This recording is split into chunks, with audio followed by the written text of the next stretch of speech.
Hello friend. तो आपके सामने लेकर गए हैं एनवायरमेंटल इंजीनियरिंग का ये लेक्चर नंबर 5 है, जिसमें आज हम बात करने वाले हैं केमिकल वाटर क्वालिटी पैरामीटर्स। ठीक है, क्या क्या केमिकल वाटर क्वालिटी पैरामीटर्स होते हैं।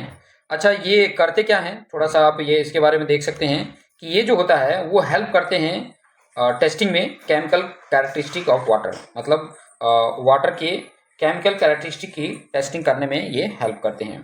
तो बात वो पॉइंट मैं लिख देता हूँ। ठीक है, they help in testing chemical characteristics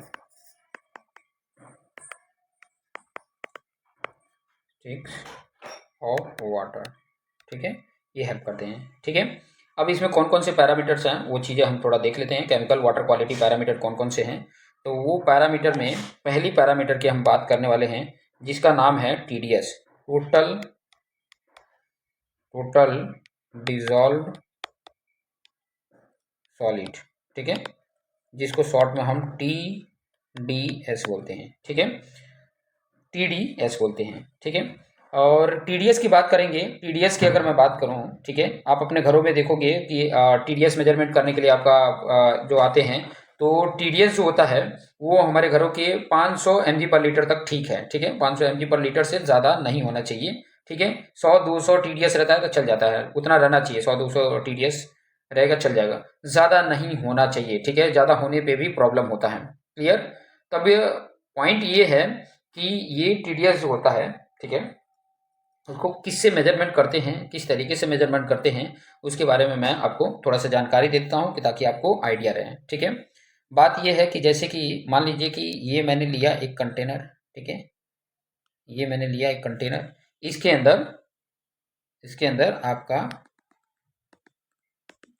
water ले लिया, रॉ वाटर ले लिया। ठीक है, इसके अंदर हमने लगा दिया कैथोड रॉड। ठीक है, ये कैथोड है, प्लस जो होता है कैथोड होता है, और एक रॉड हमने लगा दिया एनोड का, माइनस वाला। ठीक है, इसके साथ हमने वायर को कनेक्ट कर दिया। ठीक है, वायर को कनेक्ट कर दिया। ठीक है, अब क्या होता है, जैसे मान लो कि इसके अंदर एक X प्लस आयन है। थोड़ा सा मैं कलर चेंज कर देता हूँ कि ताकि आइडिया रहे। एक X प्लस आयन है और Y माइनस आयन है। ठीक है, X plus ion, Y minus ion. ठीक है, इसके अंदर है। ठीक है, और आपको पता है कि ये जब इसका ये बोल सकते हैं कि ये कैलिब्रेशन एक फैक्टर तैयार कर रहे हैं। ठीक है, और इस वाली जो डिवाइस है उसको बोला जाता है डाई आयोनिक टेस्टर। क्या नाम बोलते हैं? Dionic tester. ठीक है, इसको क्या बोलते हैं? डाई आयोनिक टेस्टर बोलते हैं। अब इसमें क्या होता है कि इसके जो माइनस वाले हैं, इसके जो आप माइनस वाला देखोगे तो वो इस तरफ भागता है और प्लस वाला इस तरफ भागता है। ठीक है, माइनस वाले की तरफ भागता है और ये प्लस वाले की तरफ भागता है, जिसकी वजह से क्या होता है, इसमें करंट देखा जाता है, इलेक्ट्रिक कंडक्टिविटी होती है, इलेक्ट्रिक कंडक्टिविटी होती है। ठीक है, इसी के बेस पे अब जितनी इलेक्ट्रिविटी कंडक्टिविटी होती है, जिसको हम मेजर करते हैं माइक्रो मोहो पर सेंटीमीटर से। ठीक है, तो वो मेजरमेंट कर लेते हैं इलेक्ट्रिक कंडक्टिविटी से, और उसमें एक कैलिब्रेशन फैक्टर जो होता है उससे हम मेजरमेंट कर लेते हैं और उसके बेस पे हम इसका TDS मेजरमेंट कर लेते हैं। अब TDS की अगर मैं बात करूं कि टोटल डिजॉल्व सॉलिड जो है, इसको मैं TDS शॉर्ट में लिखा हूं, ये होता है कि आपकी जो इलेक्ट्रिकल कंडक्टिविटी आई है, इलेक्ट्रिकल कंडक्टिविटी जो आई है उसका हम कैलिब्रेशन फैक्टर से मल्टीपल कर देते हैं, तो ये हमें मिल जाता है TDS। और किस में मिलता है? mg पर लीटर में मिल जाता है कि 1 लीटर पानी में कितना मिलीग्राम डिजॉल्व सॉलिड होना चाहिए। ठीक है, इसको जो मेजरमेंट करते हैं वो होता है माइक्रोमोहो पर सेंटीमीटर, और ये जो है उसको बोलते हैं कैलिब्रेशन फैक्टर, कैलिब्रेशन फैक्टर। ठीक है, पता चल गया। तो ये चीज़ें भी हमें ध्यान में रखना है कि ताकि हमें आइडिया रहे। ये जो आपके सामने बन के आ गया एक फॉर्मूला जैसा, तो ये हमें ध्यान में रखना है। क्लियर, पॉइंट क्लियर हो रहा है? अब इसके ड्रॉबैक क्या है, ध्यान रखना कि इसके ड्रॉबैक क्या है। अब ये तो आपको टोटल डिजॉल्व सॉलिड पता चल गया होगा। ठीक है, टोटल डिजॉल्व सॉलिड पता चल गया होगा। क्लियर। अब आगे मैं आपको कुछ इसके ड्रॉबैक बता देता हूँ। ड्रॉबैक का मतलब क्या होता है? ड्रॉबैक ड्रॉबैक क्या होता है, ठीक है। ड्रॉबैक की बात करूं कि ये जो टीडीएस जो देता है वो एक्यूरेट वैल्यू नहीं देता है, ठीक है। एक्यूरेट वैल्यू नहीं देता है, ठीक है। ये भी हम ध्यान रखेंगे। और क्यों नहीं देता है उसके पीछे का भी रीजन आपको मैं बता देता हूँ। जैसे कि मान लीजिए कि इसमें कुछ ऐसे कंपाउंड हैं जो आयंस नहीं है। अब जैसे ये टेस्टिंग कर रहे थे डाई इलेक्ट्रॉनिक डायोनिक टेस्टर से, इसमें मान लो कि प्लस आयन माइनस आयन है, जिसकी वजह से ये इलेक्ट्रिसिटी कंडक्टिविटी हो रही है। अब मान लो आयन नहीं है तो वो तो इसका रिजल्ट बताएंगे नहीं, और ऑलरेडी ये इसके अंदर घुले हुए हैं, तो वो उसका रिजल्ट नहीं दे पाएगा, उसका रिजल्ट नहीं दे पाएगा। तो ये चीजें भी हमें ध्यान में रखना है। अब ड्रॉबैक में मैं आपको पॉइंट बता देता हूं। Point, approximate analysis of TDS can be done by measuring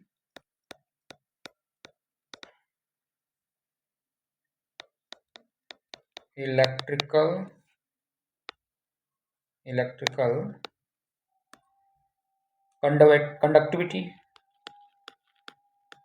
conductivity in device termed as diionic tester। Clear, dionic tester. Next जो पॉइंट है, ये जो मेथड है, this method results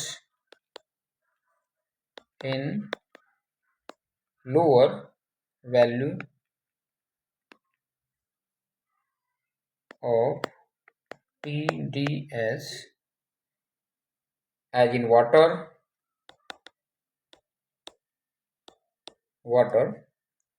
these are some compounds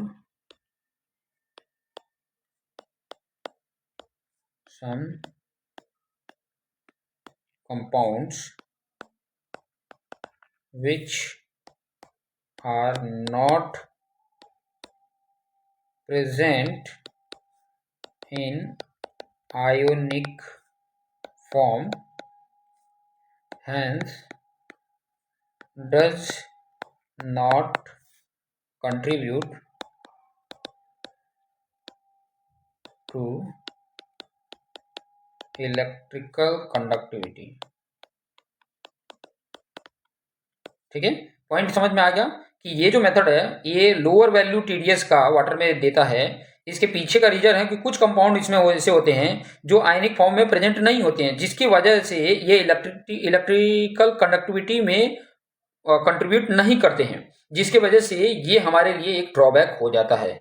तो ये पॉइंट आपको clear हो गया होगा, ठीक है। और इस टीडीएस की अगर मैं बात बताऊं कि अगर डोमेस्टिक पर्पज में है तो 500 mg पर लीटर तक हमारा लिमिट होता है, ठीक है। और वर्स्ट कंडीशन में 2000 तक परमिसिबल लिमिट होता है, उससे ज्यादा नहीं होता है, ठीक है। ये चीजें याद रखेंगे, ठीक है।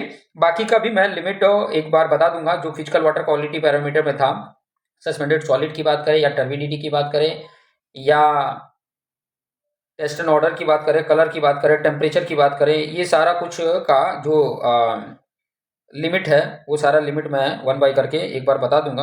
अभी जो केमिकल वाटर क्वालिटी पैरामीटर है उसका सेकंड नंबर का पैरामीटर के बारे में जिक्र कर लेते हैं। सेकंड नंबर जो है उसका नाम है एल्कलिनिटी।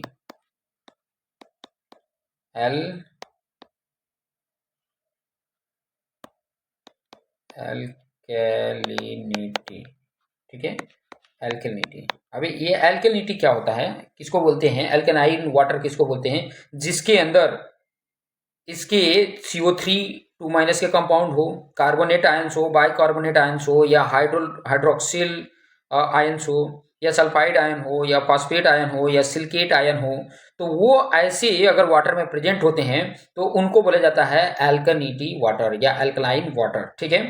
अब ये एल्कलाइन वाटर को कैसे हम मेजरमेंट करते हैं, ठीक है, किस तरीके से हम मेजरमेंट करते हैं, वो चीजें हम यहाँ पर सीखने वाले हैं। सबसे पहले तो एल्कलिनिटी के बारे में थोड़ा सा मैं यहाँ पे लिख देता हूँ, ठीक है।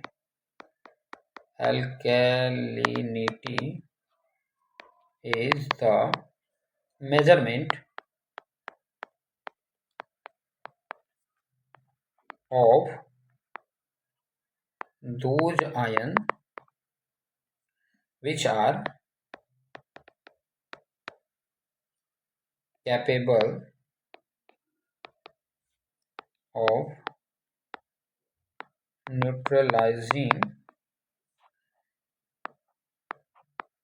hydronium ion, it means H+ ion. ठीक है, ऐसे कंपाउंड होते हैं एल्कलिनिटी मेजरमेंट ऑफ दो आयन विच आर, जो कैपेबल होते हैं न्यूट्रलाइज करने के लिए हाइड्रोनियम आयन, H+ आयन को न्यूट्रलाइज करने में कैपेबल होते हैं। ठीक है, उनका मेजरमेंट ही बताता है एल्कलिनिटी, उनका मेजरमेंट ही क्या बताता है, एल्कलिनिटी होता है। ठीक है, जो एसिड को न्यूट्रलाइज कर सके, एसिड को क्या कर सके, न्यूट्रलाइज कर सके।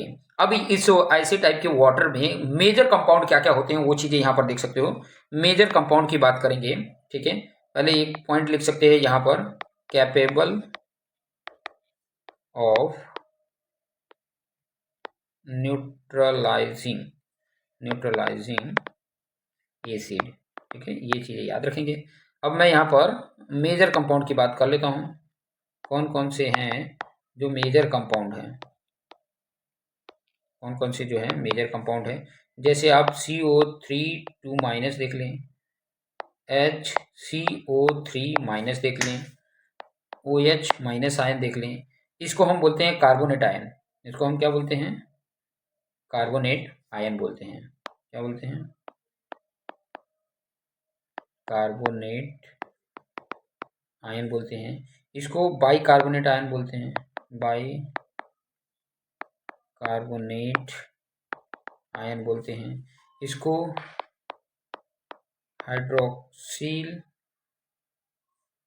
आयन बोलते हैं। ठीक है, तो ये जो आपके पास ये जो कंपाउंड दिख रहे हैं ये मेजर कंपाउंड है। ठीक है, CO3 कार्बोनेट का आयन हो या बाई कार्बोनेट आयन हो या हाइड्रोक्सिल आयन हो, ये सारे क्या हैं, मेजर हैं। ठीक है, अब आपको केमिस्ट्री भी देखने को मिलेगी। ठीक है, और केमिस्ट्री भी इसमें बहुत सारे पार्ट हैं। ठीक है, तो घबराना नहीं है, बड़े इजी तरीके से एकदम सिस्टमेटिक तरीके से इसको समझा देंगे कि ताकि आपको आसानी से ये पॉइंट समझ में आ सके। ठीक है, तो बिल्कुल घबराना नहीं है, मेजर कंपाउंड है, एकदम आसान लैंग्वेज में समझाऊंगा कि ताकि आपको अच्छे से आसानी से समझ में आ जाए, कोई इतना ज्यादा दिक्कत ना रहे। ठीक है, आगे मैं बोलूं कि माइनर कंपाउंड कौन कौन से हैं। माइनर कंपाउंड,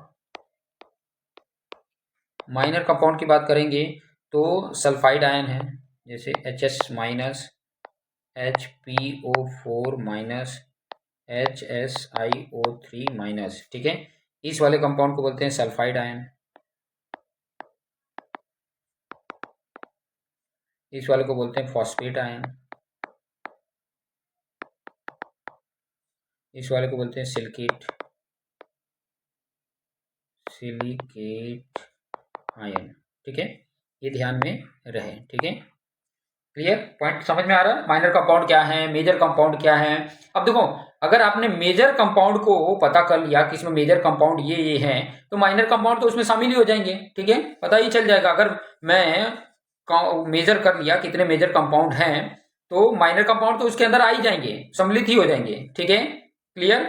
जैसे अगर मान लो कि किसी खूंखार बंदे से लड़ना है और उसके नीचे छोटे छोटे सिपाही हैं, तो अगर खूंखार बंदे को हरा सकते हो तो सिपाही तो अपने आप ही हार जाएंगे। वैसे ये पॉइंट है। ठीक है, सिंपल मीनिंग में अगर समझे तो। क्लियर, तो ये चीजें आपको आइडिया मिल गई होगी। ठीक है, अगर मैं यहाँ पर कुछ नोट करके यहाँ पे पॉइंट मैं लिखा दूं, ठीक है, नोट करके पॉइंट लिख लें, मैं यहाँ पे लिख ही देता हूँ, नोट करके पॉइंट, कि एल्केलिनिटी जो है, एल्केलिनिटी जो है ड्यू टू CO3 2- है, इसको बोलते हैं carbonate alkalinity. Alkalinity due to CO3 2- के कारण अगर एल्कलिनिटी है तो उसको कार्बोनेट एल्कलिनिटी बोलते हैं। क्या बोलते हैं, कार्बोनेट एल्कलिनिटी बोलते हैं। क्लियर, अगर यही एल्कलिनिटी ड्यू टू HCO3- है तो उसको बोला जाता है बाइकार्बोनेट एल्कलिनिटी। अगर एल्कलिनिटी ड्यू टू हाइड्रोक्सिल है तो इसको कॉस्टिक एल्कलिनिटी बोलते हैं। क्या बोलते हैं, कॉस्टिक एल्कलिनिटी बोलते हैं। ये चीजें याद रखेंगे। ठीक है, अगर एल्कलिनिटी कार्बोनेट आयन के साथ है तो कार्बोनेट एल्कलिनिटी बोलेंगे, बाइकार्बोनेट के साथ तो बाइकार्बोनेट एल्किनिटी बोलेंगे, अगर एल्किनिटी हाइड्रोक्सिल आयन के साथ है तो उसको कॉस्टिक एल्किनिटी बोलते हैं। ठीक है, क्लियर हो गया, ये पॉइंट क्लियर हो गया होगा। एक बहुत इंपॉर्टेंट पॉइंट यहाँ पर बताने वाला हूँ, थोड़ा सा ध्यान से समझ लीजिएगा कि एल्किनिटी की बात कर रहे हैं, एल्किलिनिटी इन वाटर की बात कर रहे हैं, water due to compound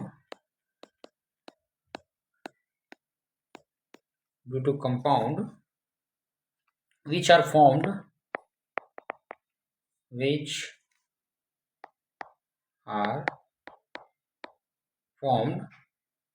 during biological activities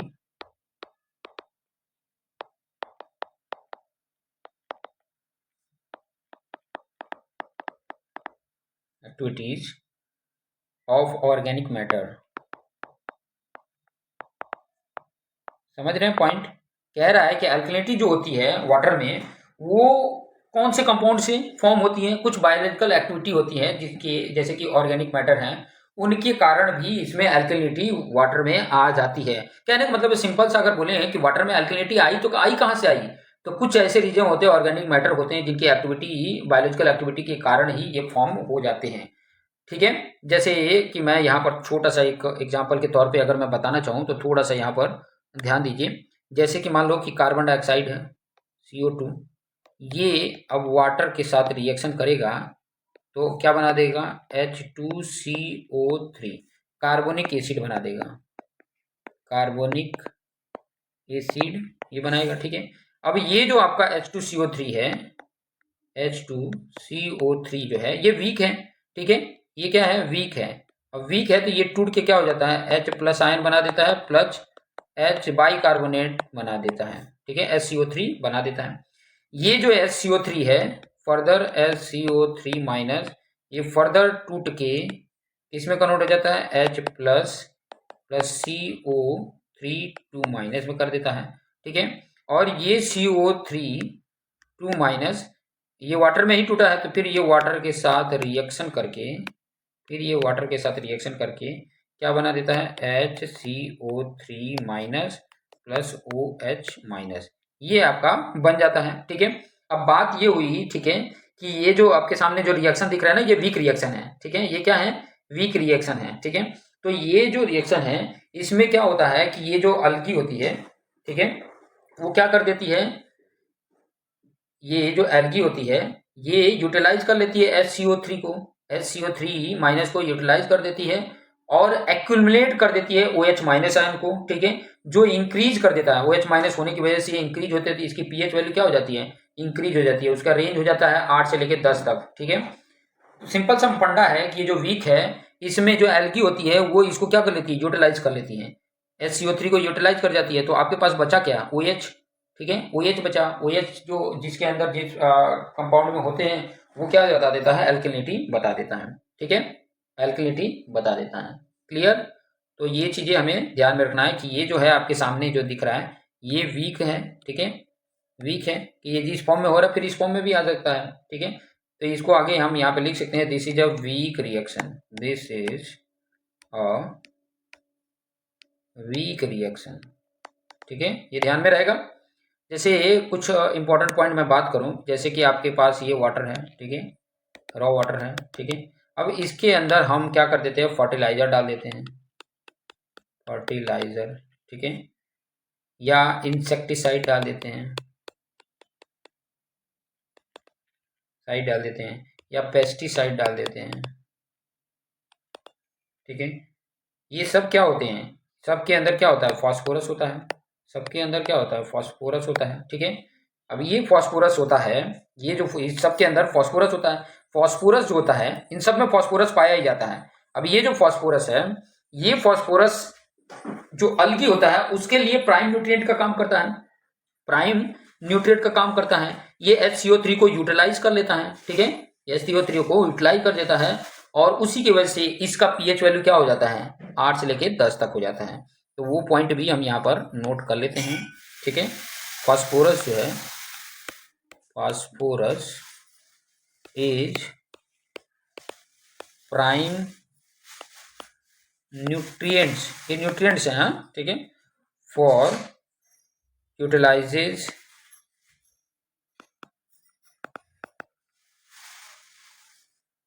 SCO3 minus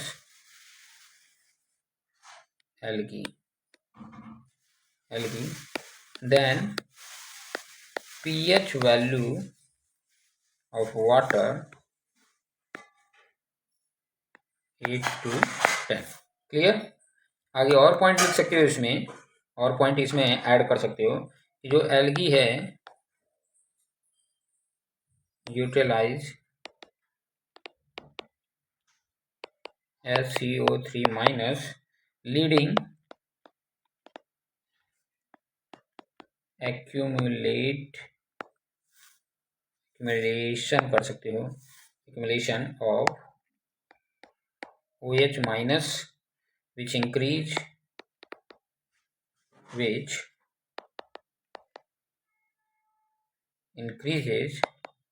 the pH value of water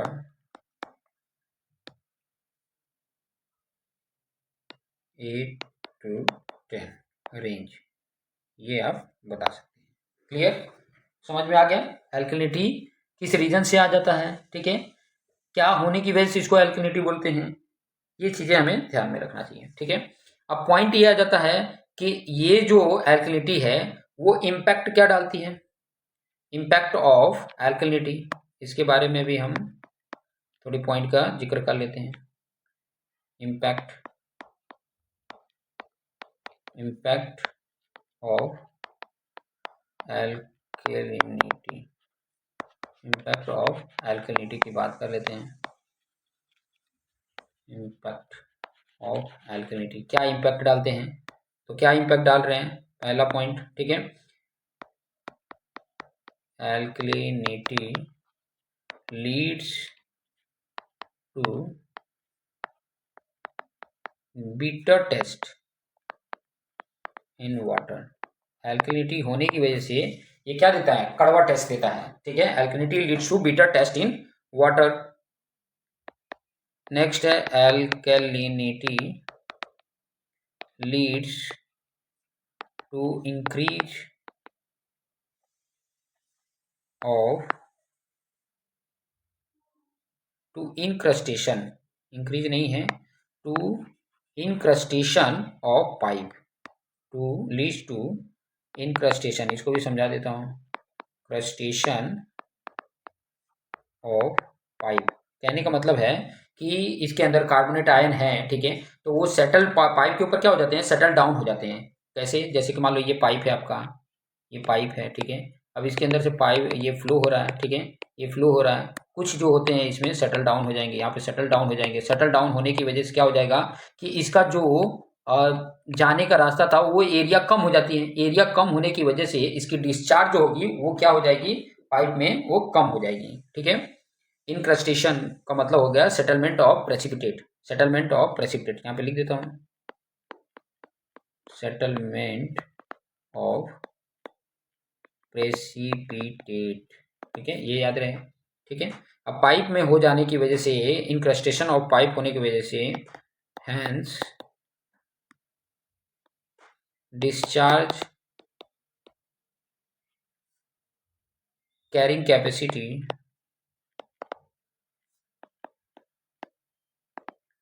capacity of pipe reduces. Idea मिल गया, ठीक है। डिस्चार्ज की जो वाटर फ्लो होने की कैपेसिटी है, डिस्चार्ज समझ रहे हो ना, डिस्चार्ज मतलब निकलना, ठीक है, वो जो कैरिंग कैपेसिटी है पाइप में वो कम हो जाती है, ठीक है। आइडिया मिल गया होगा, ठीक है। एक तो बिटर टेस्ट देता है, दूसरा उसके अंदर प्रेसिपिटेट, सेटलमेंट और प्रेसिपिटेट हो जाने की वजह से इनक्रस्टेशन पाइप में आ जाता है, जिसके अंदर, जिसके कारण से डिस्चार्ज कैपेसिटी जो होती है वो कम हो जाती है, रिड्यूस हो जाती है, ठीक है। अब नेक्स्ट जो इंपॉर्टेंट पॉइंट हम जिक्र करने वाले वो है मेजरमेंट ऑफ एल्कलिनिटी। क्या बात करने वाले हैं, मेजरमेंट, मेजरमेंट कैसे करेंगे भाई, मेजरमेंट ऑफ एल्कलिनिटी ये कैसे करेंगे उसके बारे में हम थोड़ा सा देख लेते हैं कि कैसे हम मेजरमेंट करेंगे, कैसे हम पता करेंगे, ठीक है, कि इसकी एल्कलिनिटी कितनी है, किस तरीके से करेंगे। तो ये जो मेजरमेंट होता है उस टेक्निक का नाम है टाइट्रेशन, उस टेक्निक का नाम है क्या है, टाइट्रेशन है। किस तरीके से करते हैं वो भी चीज़ें हम बता देते हैं। आप लोगों ने केमिस्ट्री के लैब में कई बार टाइट्रेशन किया है, वो क्या होता है वो चीज़ें दें। Measurement of alkalinity is done by technique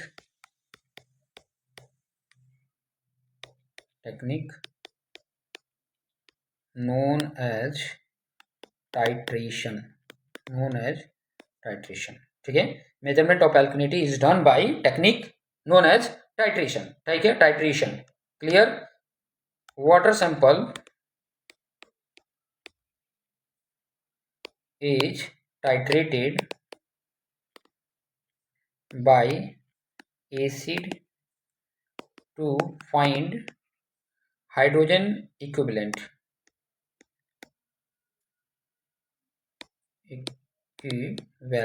ठीक है। इस तरीके से हम उसको मेजरमेंट कर लेते हैं। किस तरीके से होता होगा, ठीक है, ये किस तरीके से होता होगा, तो मैं यहाँ पे थोड़ा सा आपको, उतना अच्छा तो फिगर नहीं है लेकिन फिर भी थोड़ा सा प्रयास करूँगा। यहाँ पर आपने ले लिया वाटर, क्या ले लिया, वाटर ले लिया,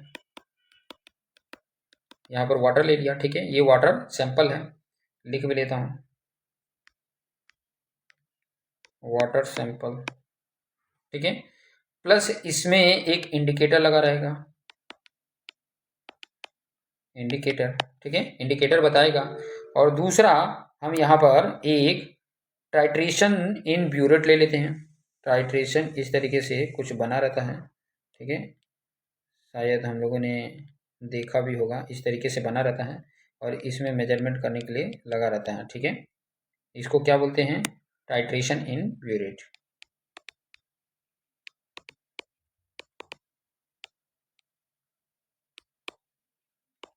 टाइट्रेशन इन ब्यूरेट, जिसकी हेल्प से हम क्या कर लेते हैं, इसका एल्कलिनिटी को मेजरमेंट कर लेते हैं, ठीक है। जिसकी एल्कलिनिटी को हम मेजरमेंट कर लेते हैं, टाइट्रेशन के बेस पे इसको हम मेजरमेंट कर लेते हैं, ठीक है।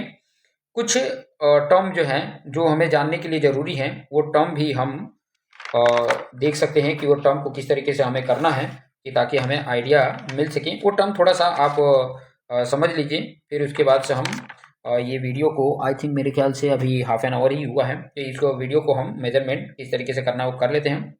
कुछ टर्म है, ठीक है, जैसे कि अगर मैं बोलूँ, जैसे कि मैं पहले टर्म की बात करूं, मॉलिक्यूलर वेट निकालना है। केमिस्ट्री में पहले ही, फिजिकल केमिस्ट्री में आप पहले ही देखे होंगे, मॉलिक्यूलर अगर वेट फाइंड आउट करना है तो कैसे होता है, सम कर लेते हैं, किसका, atomic weight of atom present in compound, atomic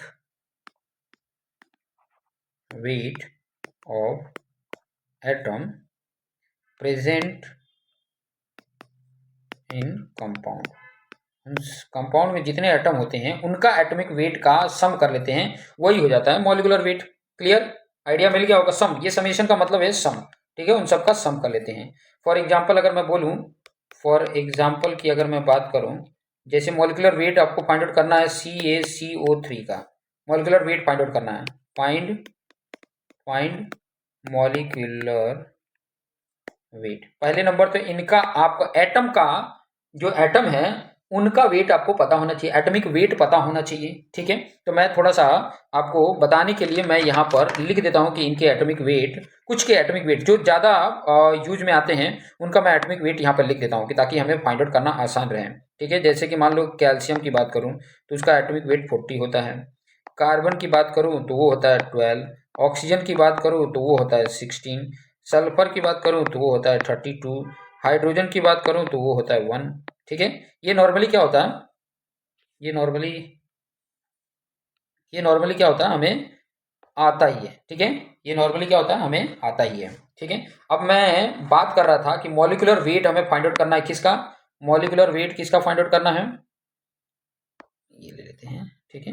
molecular weight किसका फाइंड आउट करना है, CaCO3, ठीक है। तो मैं यहाँ पे लिख देता हूँ,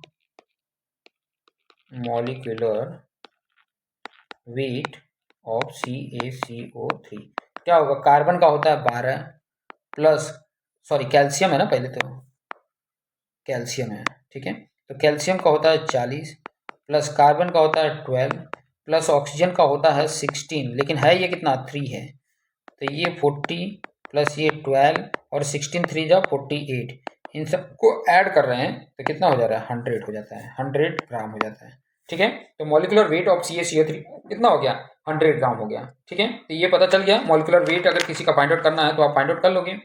फिजिकल केमिस्ट्री में और कुछ इंपॉर्टेंट पॉइंट का आपने जिक्र सुना होगा, वो है नंबर ऑफ मोल्स।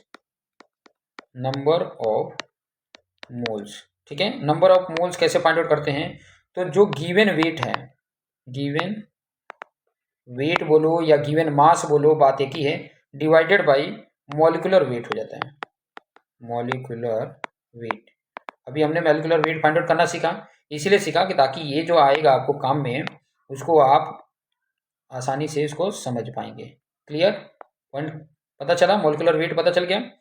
दूसरा उसी में बात करेंगे, नेक्स्ट की बात करेंगे जो है इक्विवेलेंट वेट। इक्विवेलेंट वेट कैसे फाइंड आउट करते हैं, ये भी बहुत अच्छा से। इक्विवेलेंट वेट की अगर मैं बात करूं तो जो हम फाइंड आउट करते जा रहे हैं वही चीजें यूज में आ जाए। मॉलिकुलर वेट अपॉन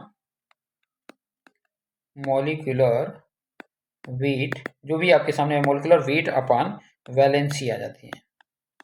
क्या फॉर्मूला होता है, मॉलिकुलर वेट अपॉन वैलेंसी। ठीक है, मॉलिकुलर वेट अपॉन वैलेंसी, तो मॉलिकुलर वेट अपॉन वैलेंसी की हम बात करने वाले हैं यहाँ पे। ठीक है, क्लियर, यहाँ पे ये फॉर्मूला हो गया। कुछ और फॉर्मूला हम देख लेते हैं, जैसे कि मैं यहाँ पर फॉर्मूले बताने वाला हूँ, वो क्या है, नॉर्मेलिटी, मोलारिटी की बात करेंगे। ठीक है, नॉर्मेलिटी की बात करेंगे। अभी बात कर लेते हैं ग्राम इक्विवेलेंट की बात कर लेते हैं, ग्राम इक्विवेलेंट की बात कर लेते हैं। है सब इजी। ग्राम इक्विवेलेंट कैसे मिलता है, gram equivalent given weight upon equivalent weight हो जाता है, given weight upon equivalent weight. समझ में आ रहा है, देखो इक्विवेलेंट वेट फाइंड आउट किया तो उसका यूटिलाइजेशन कहाँ पे हो जा रहा है, ग्राम इक्विवेलेंट में हो जा रहा है, ग्राम इक्विवेलेंट में हो जा रहा है। पॉइंट पता चल रहा है, ग्राम इक्विवेलेंट में हो जा रहा है। ठीक है, तो ये चीज़ें हमें ध्यान में रहना चाहिए, जो भी पॉइंट आपको समझा रहा है वो चीज़ें आपको ध्यान में रहना चाहिए। क्लियर, पॉइंट क्लियर हो रही हैं। चलिए एक क्वेश्चन कर लेते हैं कि ताकि हमें आइडिया रहे कि अगर इस टाइप के क्वेश्चन आते हैं तो कैसे उसको फाइंड आउट करना है, तो वो चीज़ें हम अभी आप क्वेश्चन जो है वो यहाँ पर मैं लिख देता हूँ, और आप फटाफट चाहे तो इसको सॉल्व भी कर सकते हो, क्योंकि फॉर्मूला तो आपने यहाँ पर देख ही लिया, लिख ही लिया, तो मैं यहाँ पर क्वेश्चन लिख रहा हूँ। ठीक है, क्वेश्चन ये है, find molecular weight of CaCO3, इसका बताओ। अभी हमने फाइंड आउट भी कर लिया है। ठीक है, दूसरे की अगर मैं बात करूं तो weight of 1 mole, find find ये कॉमन ही रहेगा, weight of 1 mole of CO3 2 minus. Next की बात करेंगे तो weight of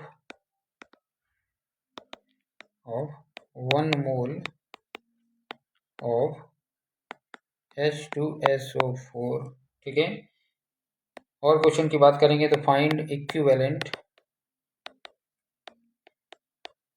weight of CaCO3।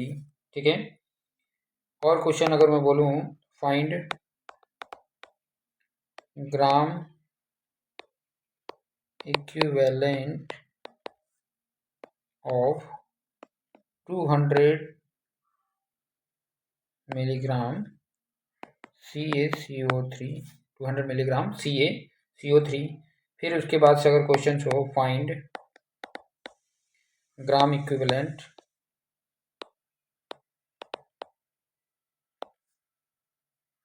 Of 210 gram CO3 2 minus, या हम बात करें 122 ग्राम HCO3, या हम बात करें फाइंड ग्राम इक्विवेलेंट 68 ग्राम OH माइनस। ठीक है, इसकी हम अगर बात करें तो ये क्वेश्चंस आपको ट्राई करना है, पहले फाइंड आउट करना है, ठीक है। अगर फाइंड आउट करने में नहीं समझ में आता है तो ज़रूर कमेंट करें कि ताकि मैं नेक्स्ट वीडियो में इसको सम्मिलित कर पाऊँ, ठीक है। नेक्स्ट वीडियो में इसको क्या करूँ, शामिल कर पाऊँ। तो ज़रूर कमेंट करें, अगर इसके क्वेश्चन को सॉल्व नहीं कर पा रहे तो ज़रूर कमेंट करके बताएं, ठीक है। तो अभी वीडियो को यहीं पर एंड करते हैं, और जो भी आपके जो दोस्त मित्र हैं उनको शेयर करना ना भूलें, क्योंकि वो भी इसका बेनिफिट ले पाएँ, उसको समझ पाएँ। एनवायरनमेंट को डिटेल में एकदम आसान करने के लिए आए हैं। आप अगर इसी के साथ बने रहेंगे तो गारंटेड है कि आपके जो भी सॉल्यूशन है वो परफेक्टली अच्छे तरीके से कंप्लीट हो पाएंगे। तो देखते रहिए, और जो आपके दोस्त मित्र हैं उनको शेयर करिए ताकि वो इसका बेनिफिट ले पाएँ।